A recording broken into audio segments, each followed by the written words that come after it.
கர்த்தருடைய பரிசுத்த நாமத்திற்கு ஸ்தோத்திரம். கடந்த நாட்களிலே நாம் உபவாசத்தை குறித்து தியானித்துக் கொண்டிருக்கிறோம். இந்த நாளிலும் உபவாசத்தை குறித்தே தியானிக்க போகிறோம். வேதத்தில் அநேக பரிசுத்தவான்கள் உபவாசத்தை மேற்கொண்டிருக்கிறார்கள். இன்றைக்கு மோசேவனுடைய உபவாசத்தை குறித்து நாம் பார்க்க போகிறோம். தேவனுடைய மனுஷனாகிய மோசே எகிப்து தேசத்தில் 40 வருடமும் மீதியான் தேசத்தில் 40 வருடங்களும் வனாந்தரத்தில் 40 வருடங்களுமாக 120 வருடங்கள் அவர் உயிரோடு கூட வாழ்ந்திருக்கிறார். அதை போல அவர் 3 முறை 40 என்று சொல்லி 3 முறை அவர் உபவாசம் இருந்திருக்கிறார். 120 வருடங்கள் வாழ்ந்த அவர் 120 நாட்கள் உபவாசம் இருந்திருக்கிறார். அந்த 120 நாட்களை 3ஆக பிரித்து முதல் 40, 2வது 40, 3வது 40 என்று சொல்லி 3 முறை அவர் 40 நாட்களாக அவர் உபவாசம் இருந்திருக்கிறார். இந்த உபவாசத்தில் அவர் அப்பம் புசியாமலும் தண்ணீர் குடியாமலும் உபவாசம் இருந்திருக்கிறார். அவர் எதற்காக உபவாசம் இருந்தார்? இந்த 3 முறை அவர் உபவாசம் இருந்த நோக்கம் என்ன?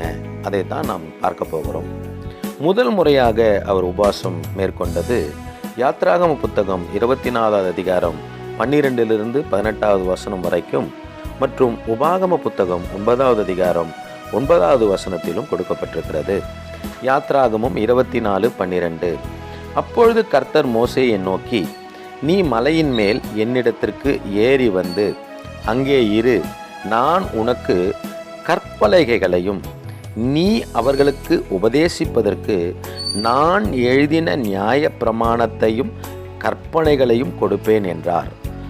யாத்ராகமம் 24:18.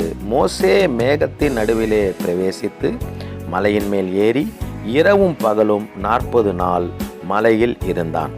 உபாகமம் 9:9.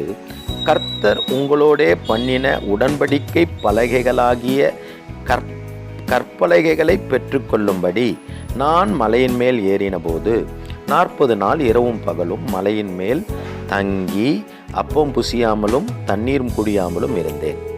அப்போது இந்த உபவாசத்தை அவர் எதற்காக மேற்கொள்கிறார்? கர்த்தர் அழைக்கிறார், மோசேவை கர்த்தர் அழைக்கிறார். அப்பொழுது கர்த்தர் மோசேயை நோக்கி, நீ மலையின் மேல் என்னிடத்திற்கு ஏறி வந்து அங்கே இரு அப்படின்னு சொல்லுகிறார். இப்போ கர்த்தர் சொன்ன பிரகாரம் அவர் போகிறார். எதற்காக கர்த்தர் அழைக்கிறார்? நான் உனக்கு கற்பலகைகளை கொடுப்பேன். அந்த கற்பலகைகளில் நீ இஸ்ரவேல் ஜனங்களுக்கு உபதேசிப்பதற்காக நியாய பிரமாணத்தையும் கற்பனைகளையும் எழுதி கொடுப்பேன். இப்போ தேவன் அழைக்கிறார். எதற்காக அழைக்கிறார்? தன்னுடைய ஜனங்களாகிய இஸ்ரவேல் ஜனங்களை நடத்துவதற்கு, தேவ வழியிலே, கர்த்தருடைய வழியிலே அவர்கள் நடத்தப்படுவதற்காக அவர்களுக்கு கற்பனைகளும் பிரமாணங்களும் தேவைப்படுகிறது. அந்த கற்பனைகளையும் பிரமாணங்களையும் மோசேக்கு கொடுப்பதற்காக அவர் அழைக்கிறார். அது மட்டுமல்ல, அந்த கற்பனைகளையும் பிரமாணங்களையும் இஸ்ரவேல் ஜனங்களுக்கு அவர் உபதேசிப்பதற்கு தகுதிப்பட வேண்டும் என்பதற்காக அவர் அழைக்கிறார். இங்கே உபாகமம் 9:9 அழகாக சொல்லப்பட்டிருக்கிறது உடன்படிக்கை. தன்னுடைய ஜனங்களாகிய இஸ்ரவேல் ஜனங்களோடு கூட உடன்படிக்கை செய்வதற்காக அவர் மோசேவை அழைக்கிறார். ஆக மோசே இந்த முதல் உபவாசத்தை எதற்காக மேற்கொள்கிறார்? 1 கற்பனைகளை பெற்றுக்கொள்ள, 2 பிரமாணங்களை பெற்றுக்கொள்ள, 3 பெற்றுக்கொண்ட அந்த கற்பனைகளையும் பிரமாணங்களையும் இஸ்ரவேல் ஜனங்களுக்கு உபதேசிக்க, 4 தேவனோடு கூட உடன்படிக்கை செய்ய.